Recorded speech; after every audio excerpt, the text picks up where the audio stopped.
तो आईएएस की गिरफ्तारी अब किसकी बारी? जी हां, चंडीगढ़ से बड़ी जानकारी सामने आ रही है। भ्रष्टाचार के खिलाफ हरियाणा सरकार का सख्त रवैया नजर आ रहा है।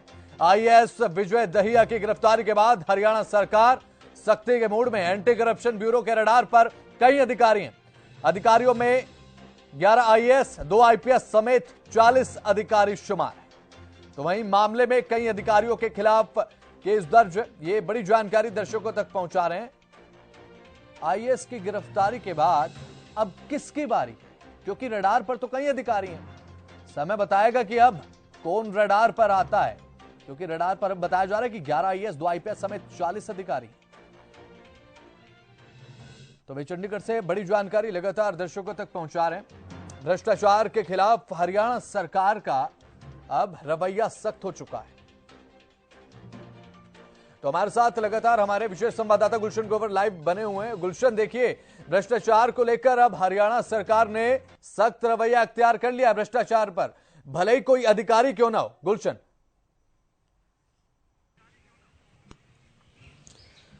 देखिए, बिल्कुल बसंत, आईएएस विजय दहिया की गिरफ्तारी के बाद लगातार अधिकारियों में हड़कंप मचा हुआ है, क्योंकि एसीबी जो कि एंटी करप्शन ब्यूरो की टीम की रडार पर कई अधिकारी हैं। अगर हम रडार की बात करें तो 11 आईएएस अधिकारी हैं, 2 आईपीएस अधिकारी समेत 40 अधिकारी जो है इसमें शामिल हैं। अगर हम जो 11 आईएएस हैं, 2 आईपीएस हैं, 3 आईएफएस हैं, 20 एससीएस हैं और 4 एचपीएस अधिकारी शामिल है। ये सभी, इनमें से कुछ अधिकारी ऐसे हैं जो सेवानिवृत्त हो चुके हैं और कुछ ऐसे हैं जिनके खिलाफ अभी भी जांच चल रही है और जो इस समय प्रेजेंट तौर पर सरकार में काम कर रहे हैं। ये सभी एंटी करप्शन ब्यूरो की रडार पर हैं। लगातार अफसरों में इसमें हलचल मची हुई है, क्योंकि जब आईएएस विजय दहिया को कल गिरफ्तार किया गया था, जो कि हरियाणा कौशल रोजगार निगम में 50 लाख रुपए की रिश्वत का ये मामला था। पूनम चोपड़ा को इससे पहले गिरफ्तार किया गया था और पूनम चोपड़ा को जब गिरफ्तार किया गया तो उसमें उन्होंने आईएएस विजय दहिया का नाम लिया था कि जो बिल पास कराने के नाम पर वो आईएएस विजय दहिया को ने रिश्वत मांगी थी, उस एवज में उन्होंने पैसे लिए हैं। तो इस वाले मामले में एंटी करप्शन ब्यूरो लगातार जांच कर रही थी और जांच करने के बाद उन्हें गिरफ्तार किया गया। अब फिलहाल वो जेल में है, लेकिन उसके साथ ही अब कई अधिकारी जो हैं हरियाणा के फिर दोबारा से एंटी करप्शन ब्यूरो की रडार पर आ चुके हैं और लगातार उनमें भी एक डर सा बना हुआ है कि कहीं वो भी अब इस घेरे में ना आ जाए, क्योंकि एंटी करप्शन ब्यूरो जिन अधिकारियों की जांच कर रही है उनके पास पुख्ता सबूत भी है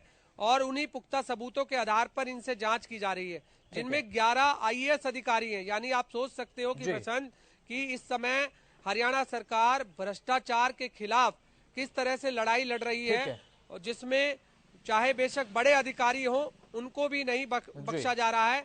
और ऐसे में अब 11 आईएएस हैं, 2 आईपीएस हैं और 2 आईएफएस हैं। इस समय 40 अधिकारी इस समय एंटी करप्शन ब्यूरो की रडार पर है। जी बिल्कुल, देखिए गुलशन, आमतौर पर देखा जाता है कि पब्लिक का, जनता का बहुत ज्यादा विश्वास होता है अपने क्षेत्र की ब्यूरोक्रेसी पर, अफसरशाही पर, इन अधिकारियों पर। अगर इस तरीके के मामले सामने आएंगे तो कहीं ना कहीं पब्लिक की नजरों में, जनता की नजरों में निंदनीय भी लगते हैं। गुलशन, लगता है कि ब्यूरोक्रेसी की विश्वसनीयता पर एक सवाल, एक प्रश्न चिन्ह खड़ा हो गया है।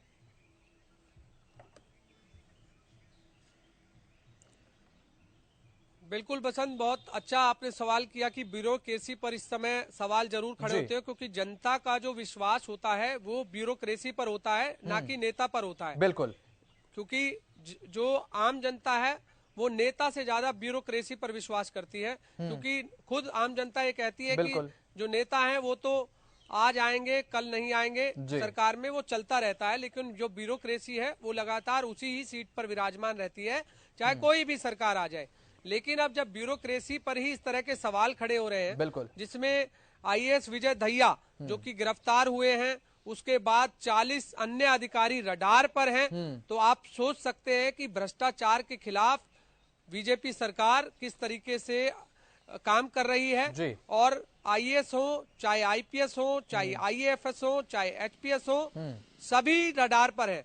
उनके सामने कोई ऐसा नहीं है कि कोई बड़ा अधिकारी है या कोई छोटा अधिकारी है। उन्हें जो लगता है कि जो भ्रष्टाचार कर रहा है उसके खिलाफ सीधा जांच शुरू कर देते हैं। एंटी करप्शन ब्यूरो जो लगातार इसी उस मोड पर काम कर रही है कि जो लोग भ्रष्टाचार करते हैं, जो अधिकारी भ्रष्टाचार में संलिप्त है, उनकी पहले जो जांच है वो इकट्ठी करती है, जो उनके पास सबूत है वो इकट्ठे करती है और उसके बाद पूरी जांच करती है। और अब ये जो 40 अधिकारी हैं, जरूर एंटी करप्शन ब्यूरो के पास इस तरह के उनके पास सबूत हैं और उन्हीं सबूतों के आधार पर अब लगातार जांच चल रही है। और अब देखना होगा कि जो 40 अधिकारी हैं जिनके खिलाफ जांच चल रही है, एंटी करप्शन ब्यूरो जिनकी जांच कर रही है, उनमें कितने अधिकारी जो है सवालों के घेरे में आते हैं और किन अधिकारियों के ऊपर आंच आती है, ये देखना होगा। लेकिन फिलहाल जरूर ये कह सकते हैं कि हम एंटी करप्शन ब्यूरो की रडार पर ये 40 अधिकारी हैं। ठीक है, एंटी करप्शन ब्यूरो का अब आगे भी इसी तरीके से एक्शन देखने को मिलेगा गुलशन, जिस तरीके से आपने बताया कि 40 अधिकारी के आसपास रडार पर है, आगे भी एक्शन जारी रहेगा? देखिए बिल्कुल लगातार जारी रहता है बसंत। जब भी उनको किसी भी तरह की कोई शिकायत आती है कि कोई अधिकारी किसी से रिश्वत मांग रहा है, तो पहले उसके लिए टीम गठित की जाती है।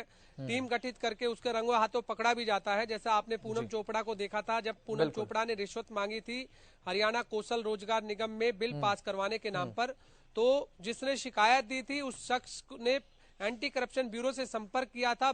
एंटी करप्शन ब्यूरो ने उसके लिए एक टीम बनाई, टीम बनाकर उसको पैसे दिए गए, फिर पूनम चोपड़ा को रंगे हाथों गिरफ्तार किया गया। तो इसी तरीके से जो भी शिकायत उनके पास आती है, उस शिकायत के आधार पर लगातार कार्रवाई होती रहती है और आगे भी यदि एंटी करप्शन ब्यूरो को कोई इस तरह की शिकायत आएगी तो जरूर उसके ऊपर भी कार्रवाई की जाएगी। लेकिन फिलहाल अभी हाल ही के तौर पर अगर हम बात करें तो हरियाणा सरकार के अंदर ऐसे 40 अधिकारी हैं, जिसमें कुछ सेवानिवृत्त भी हो चुके हैं, जो कुछ इस समय काम भी कर रहे हैं। चलिए, वो सभी अधिकारी इस समय एंटी करप्शन ब्यूरो की रडार पर हैं। ठीक है, बहुत बहुत शुक्रिया गुलशन, तमाम जानकारी तथ्यों के साथ दर्शकों के सामने रखने के लिए बहुत बहुत शुक्रिया आपका, जुड़े आप जानकारी आपने दी।